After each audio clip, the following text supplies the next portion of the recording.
Hello मेरे प्यारे विद्यार्थियों।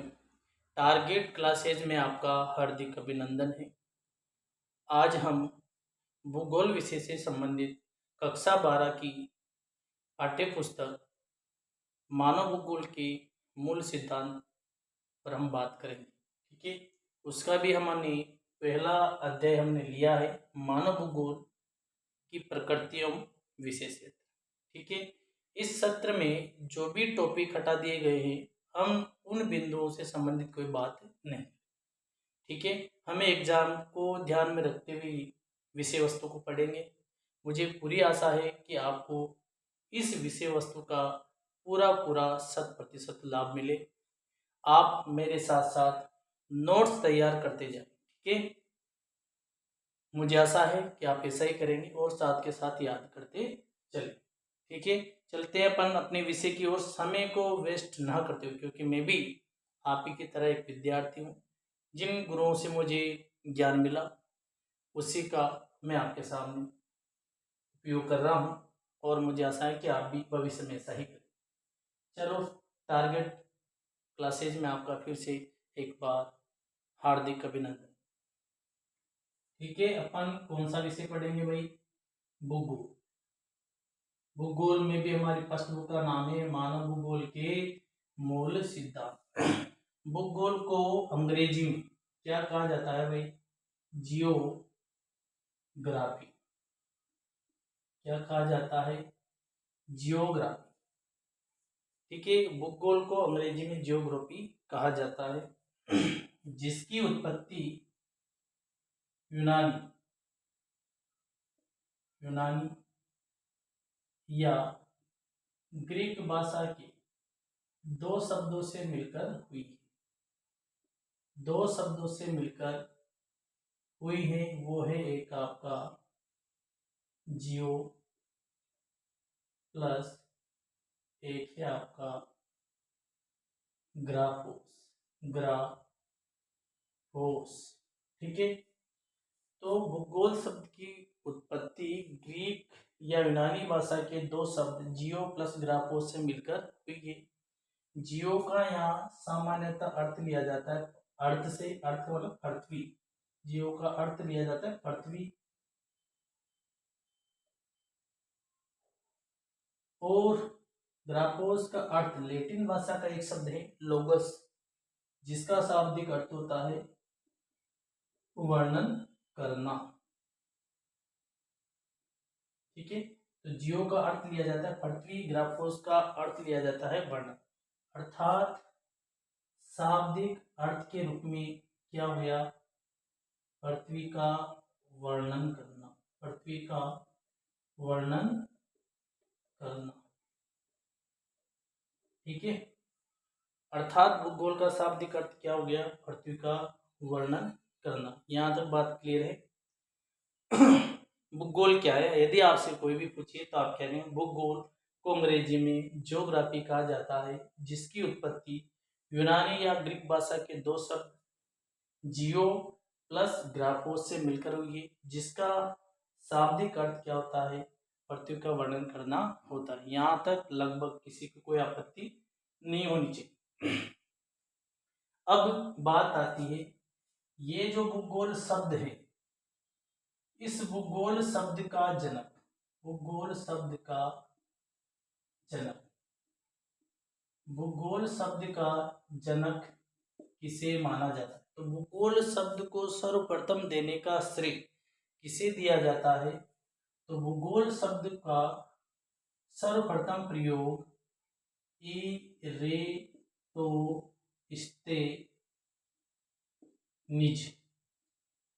इरेटोस्थेनिज को जाता है। आपसे कोई पूछे, आया हुआ एग्जाम में, कॉम्पिटिटिव एग्जामों में भी ये पूछा जाता है। तो भूगोल शब्द का जनक किसे माना जाता है?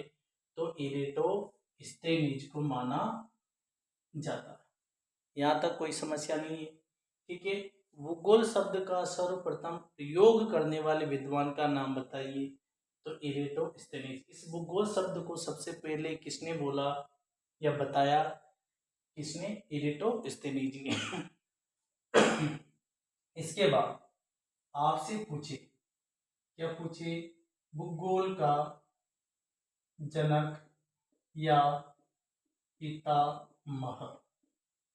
ठीक है, भूगोल का जनक या पितामह अर्थात भूगोल विषय का जनक किसे माना जाता है? तो आपको नाम याद होना चाहिए, हिक्केटियस।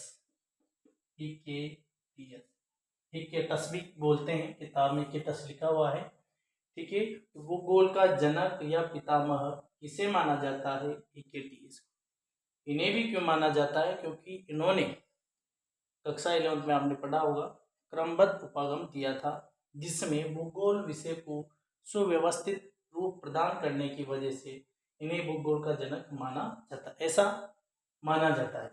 फिर भी आपको याद रखना है, भूगोल का जनक ओनली वन, भूगोल का जनक आपसे पूछा जाए तो आप हिक्केटियस ही बताएं। तो भूगोल का जनक हिक्केटियस, भूगोल शब्द का प्रयोग करने वाला है, भूगोल शब्द का जनक इरेटोस्थेनीज को माना जाता है। यहाँ तक बात क्लियर है। फिर आप नोट डालकर एक चीज लिखिए। ठीक है, नोट विशेष याद रखिए। आप नोट में आप विशेष रूप से क्या याद रखेंगे? आधुनिक आधुनिक आधुनिक भूगोल का जनक।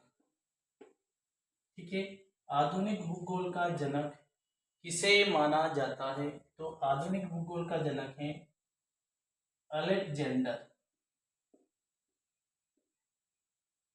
फोन हमबोल्ट महोदय को।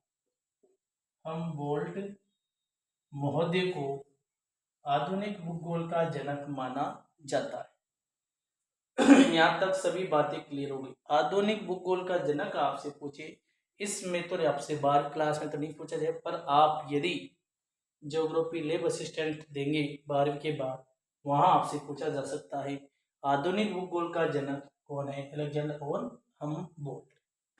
ठीक है, भूगोल विषय के अध्ययन करता होने के नाते आपको ये बात पता होना चाहिए। ठीक है, इसके बाद फिर वापस रिपीट करते हैं। भूगोल को अंग्रेजी में जियोग्राफी कहा जाता है, जिसकी उत्पत्ति यूनानी या ग्रीक भाषा के दो शब्द जियो प्लस ग्राफो से मिलकर हुई है, जिसका शाब्दिक अर्थ क्या होता है? पृथ्वी का वर्णन करना। जियो का मतलब पृथ्वी और ग्राफोस का मतलब वर्णन, अर्थात पृथ्वी का वर्णन करना। यहाँ तक क्लियर है बात। फिर हम आगे बढ़ाते हैं। अब बात यह आती है कि भूगोल क्या है। तो ये तो अपने को पता चल गया, भूगोल एक वर्णनीय और एक विश्लेषणात्मक विषय है।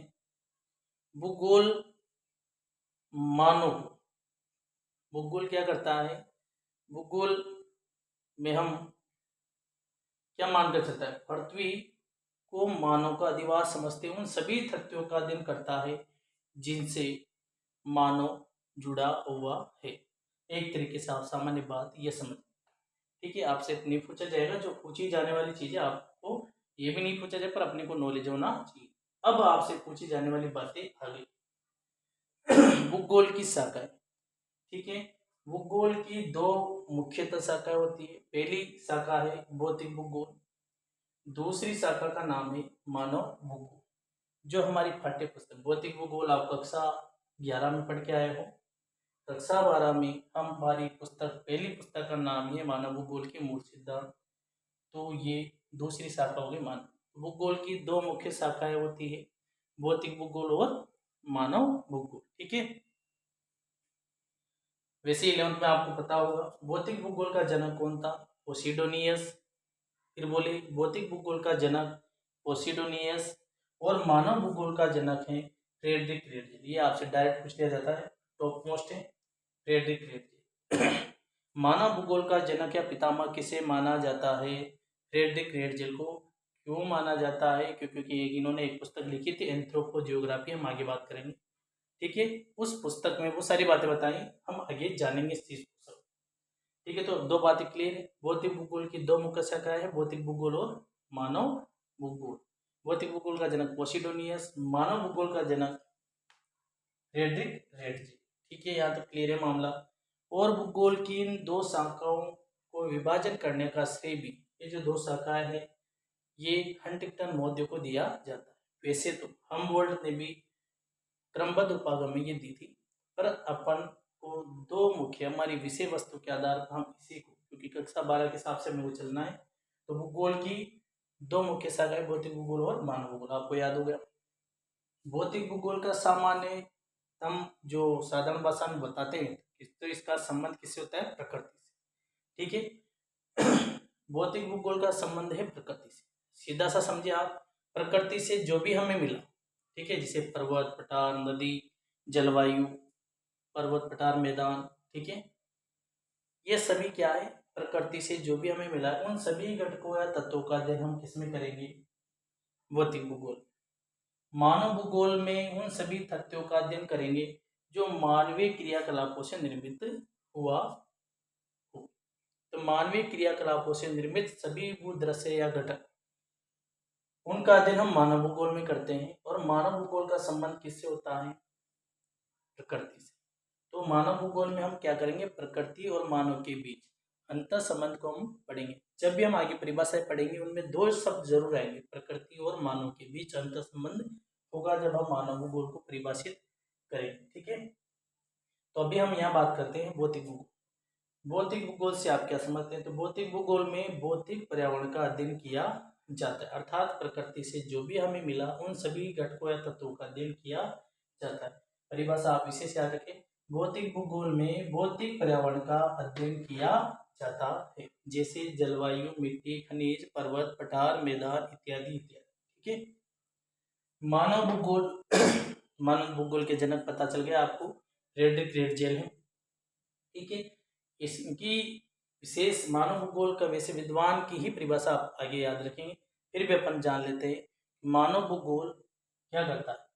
मानव भूगोल क्या करेगा? भौतिक पर्यावरण, क्योंकि मैंने बताया था प्रकृति और मानव के बीच अंतर संबंधों का अध्ययन ही क्या है? मानव भूगोल। आपको यदि कोई परिभाषा किसी विद्वान की याद ना आती हो तो आप यही करें, प्रकृति, मानव भूगोल प्रकृति और मानव के बीच अंतर संबंधों का अध्ययन करता है। ऐसा आप लिख देंगे तो भी आपकी परिभाषा सही मानी जाए। मानव भूगोल भौतिक पर्यावरण व सांस्कृतिक पर्यावरण। सांस्कृतिक पर्यावरण का मतलब है मानवीय क्रियाकलापों से निर्मित जो भी वो दृश्य नजर आ रहा है वो सांस्कृतिक पर्यावरण कहलाता है। ठीक है, सांस्कृतिक पर्यावरण आ जाए, सांस्कृतिक वातावरण आ जाए, मानव भूगोल आ जाए, तो भी इन सभी का सामान्य अर्थ क्या होता है? मानव। परिभाषा आएगी सांस्कृतिक पर्यावरण से आप क्या समझ, तो भी आपको परिभाषा क्या लिखनी? मानव भूगोल की परिभाषा ही लिखनी।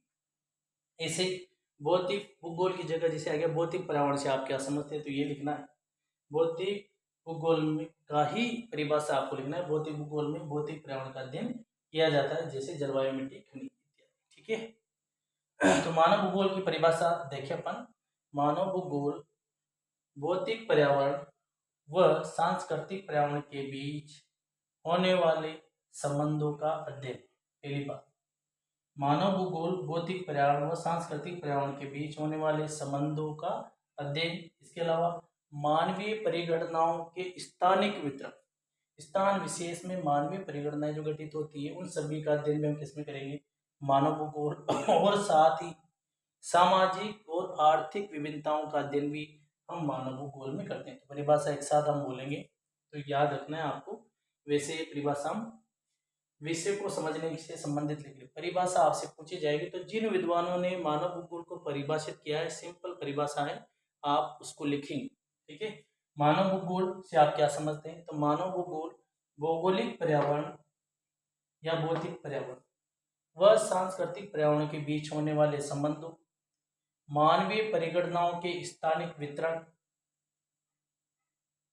सामाजिक तथा आर्थिक विभिन्नताओं का अध्ययन करता है। ये हमारी मानव भूगोल की परिभाषा हो गई। मुझे पूरी आशा है कि आपको लगभग ये सभी बातें क्लियर हो गई होगी। ठीक है, आगे हम क्लास में मानव भूगोल की परिभाषाओं से संबंधित बात करें।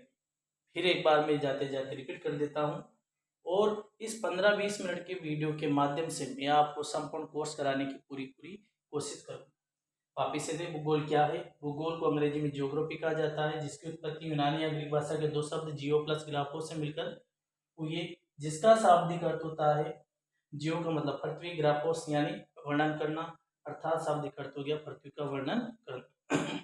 भूगोल शब्द का जनक किसे माना जाता है? एरिटोस्थेनीज को माना जाता है। एरिटोस्थेनीज को माना जाता है भूगोल का जनक हिक्केटियस को माना जाता है।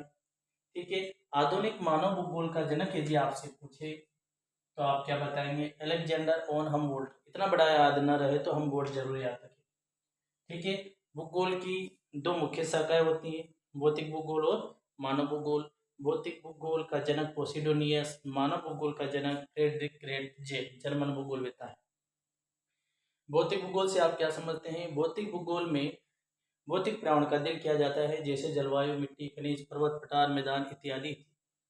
ठीक है, मानव भूगोल से आप क्या समझते हैं? मानव भूगोल भौतिक पर्यावरण व सांस्कृतिक पर्यावरण के बीच होने वाले संबंधों। ठीक है, इसके बाद मानवीय परिगणनाओं की स्थानिक वितरण, फिर सामाजिक तथा आर्थिक विभिन्नताओं का अध्ययन करता है हमारा मानव भूगोल। आज के लिए इतना ही काफी।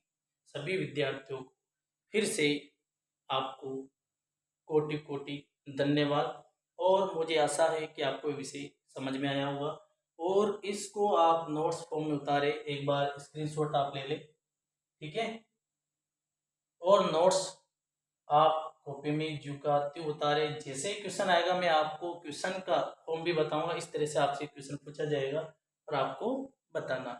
ठीक है, हालांकि ये चैप्टर ज़्यादा नंबर का नहीं है, फिर भी अपने को विषय से जुड़ते हुए आगे बढ़ना है। आपको मैं विश्वास दिलाता हूँ कि 100% अंक आपको प्राप्त होंगे, पर जैसा जैसा मैं चल रहा हूँ उसी के साथ साथ आप याद करते हुए चले, जिससे आपको आगे बोझ न पड़े कि ज़्यादा, जब विषय ज़्यादा हो जाएगा ना पढ़ने का, फिर आप पढ़ नहीं पाए। तो साथ के साथ आप याद करते हुए चले। ठीक है, जय हिंद, जय भारत।